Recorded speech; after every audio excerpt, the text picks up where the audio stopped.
Why you only put 3 in? Because the door only holds 3. You're on. Hi everyone, I am here at the Bible reading. I hope you guys are having a good day. Today we're going to be reading Matthew chapter 20, verse 29, reading through chapter 21, verse 22. We're going to be continuing on with Psalm 25, with verses 16 through 22. And we're going to be ending with Proverbs chapter 6, verses 12 through 15. Okay, so in Matthew today we'll be talking about 2 blind men receive sight. Jesus comes to Jerusalem as king. That'd be Palm Sunday, what Palm Sunday's all about. And Jesus at the temple, and Jesus curses a fig tree. Alright, and that fig tree is still cursed to this very day. You'll see what happened when it was cursed. Okay. Are you going to check it out? This is Sunday. I know, we didn't get it yesterday. I know we got electric board down there, I see. I thought that's what you was doing. Okay. No, I'm alright. I gotta take a bag of trash. Those. As Jesus and his disciples were leaving Jericho, a large crowd followed him. 2 blind men were sitting by the roadside, and when they heard that Jesus was going by, they shouted, the bathroom too, "Lord, Son of David, have mercy on us." The crowd rebuked them and told them to be quiet, but they shouted all the louder, "Lord, Son of David, have mercy on us." Jesus stopped and called them. "What do you want me to do for you?" he asked. "Lord," they answered, "we want our sight." Jesus had compassion on them and touched their eyes. Immediately their sight and followed them. They received their sight. As they approached Jerusalem and came to Bethphage on the Mount of Olives, Jesus sent 2 disciples, saying to them, "Go to the village ahead of you, and at once you will find a donkey tied there, with her colt by her." Now this is where Palm Sunday comes from, guys. "Untie them and bring them to me. If anyone says anything to you, say that the Lord needs them, and he will send them right away." This took place to fulfill what was spoken through the prophet. "Say to daughter Zion, see, your king comes to you, gentle and riding on a donkey, and on a colt, the foal of a donkey." The disciples went and did as Jesus had instructed them. They brought the donkey and the colt and placed their cloaks on them for Jesus to sit on. A very large crowd spread their cloaks on the road, while others cut branches, palm branches, that's why it's called Palm Sunday, from the trees and spread them on the road. The crowds that went ahead of them and those that followed shouted, "Hosanna to the Son of David! Blessed is he who comes in the name of the Lord! Hosanna in the highest heaven!" When Jesus entered Jerusalem, the whole city was stirred and asked, "Who is this?" The crowds answered, "This is Jesus, the prophet from Nazareth in Galilee." How could anyone not even know who he was then, right? Okay, so that is where we're stopping with Matthew.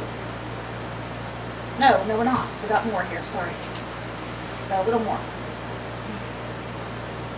Jesus entered the temple courts and drove out all who were buying and selling. He overturned the tables of the money changers and the benches of those selling doves. "It is written," he said to them, "My house will be called a house of prayer, but you are making it a den of robbers." The blind and the lame came to him at the temple, and he healed them. But when the chief priests and the teachers of the law saw the wonderful things he did, and the children shouting in the temple courts, "Hosanna to the Son of David," they were indignant. They don't want them shouting for Jesus. They want all the attention. They want the people coming to them, they want to be the most important. They don't want Jesus in their way. "Do you hear what these children are saying?" they asked. "Yes," replied Jesus. "Have you never read, 'From the lips of children and infants, you, Lord, have called forth your praise'?" And he left them and went out of the city to Bethany, where he spent the night. Can you imagine how mad they were when Jesus said that to them? They had to have been fuming inside. Early in the morning, this is the fig tree. Early in the morning, as Jesus was on his way back to the city, he was hungry. Seeing a fig tree by the road, he went up to it, but found nothing on it except leaves. Then he said to it, "May you never bear fruit again." Immediately, the tree withered. And it's still withered to this very day. It's still dead. When the disciples saw this, they were amazed. "How did the fig tree wither so quickly?" they asked. Jesus replied, "Truly I tell you, if you have faith and do not doubt, not only can you do what I've done to this fig tree, but also you can say to this mountain, 'Go throw yourself into the sea,' and it will be done. If you believe, you will receive whatever you ask in prayer." All right, guys, and that was where we're stopping with Matthew. So we are continuing on today, finishing up Psalm 25, with verses 16 through 22. I don't know why they just didn't let us do it all yesterday, because we have longer Psalms than that. But let's finish it. "Turn to me and be gracious to me, for I am lonely and afflicted. Relieve the troubles of my heart and free me from my anguish. Look on my affliction and my distress and take away all my sins. See how numerous are my enemies and how fiercely they hate me. Guard my life and rescue me. Do not let me be put to shame, for I take refuge in you. May integrity and uprightness protect me, because my hope, Lord, is in you. Deliver Israel, O God, from all their troubles." I'll probably be done before you. And that was the end of Psalm 25. And now let's end the Bible reading here with Proverbs chapter 6, verses 12 through 15.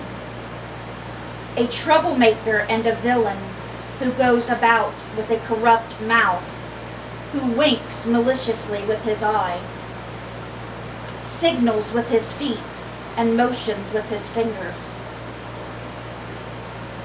who plots evil with deceit in his heart, who always stirs up conflict. Therefore disaster will overtake him in an instant. He will suddenly be destroyed without remedy." The wicked will get theirs in the end, one way or another. Whether it's on this earth or through God, they will get theirs. Because they will be judged by God regardless. Just like we all will, the righteous and the wicked. Alright guys, I got some prayer requests here. Please keep Sherman in your prayers. Please keep my mom in your prayers. I was talking to her last night. It was her birthday. She was starting to cough. I asked her if she was getting sick. She said no, but she's been around a lot of people that was sick, including me. So, and Sherm and everybody down there where she lives has been sick. So please keep her in your prayers. Please keep Layla in your prayers. Please keep my nephew Jimmy in your prayers. He goes next week to get the MRI on his neck, or the x-ray, or something. And then he has to go to the neurologist. And please keep our friend Elizabeth Jeffries in your prayers for her legs. They're really bad right now. She's having to go to wound care to get them taken care of. So I think that's it for now. Please keep my dad in your prayers, Randy Post. He's still recovering from COVID as well. He said his breathing and everything, he said he's a lot better, but he would say that regardless. So please keep him in your prayers. He's still recovering. So I hope you guys have a great rest of your day. Let's bring those souls to Jesus, and God willing, We'll see you guys again tomorrow with another Bible reading. Bye, guys. God bless you.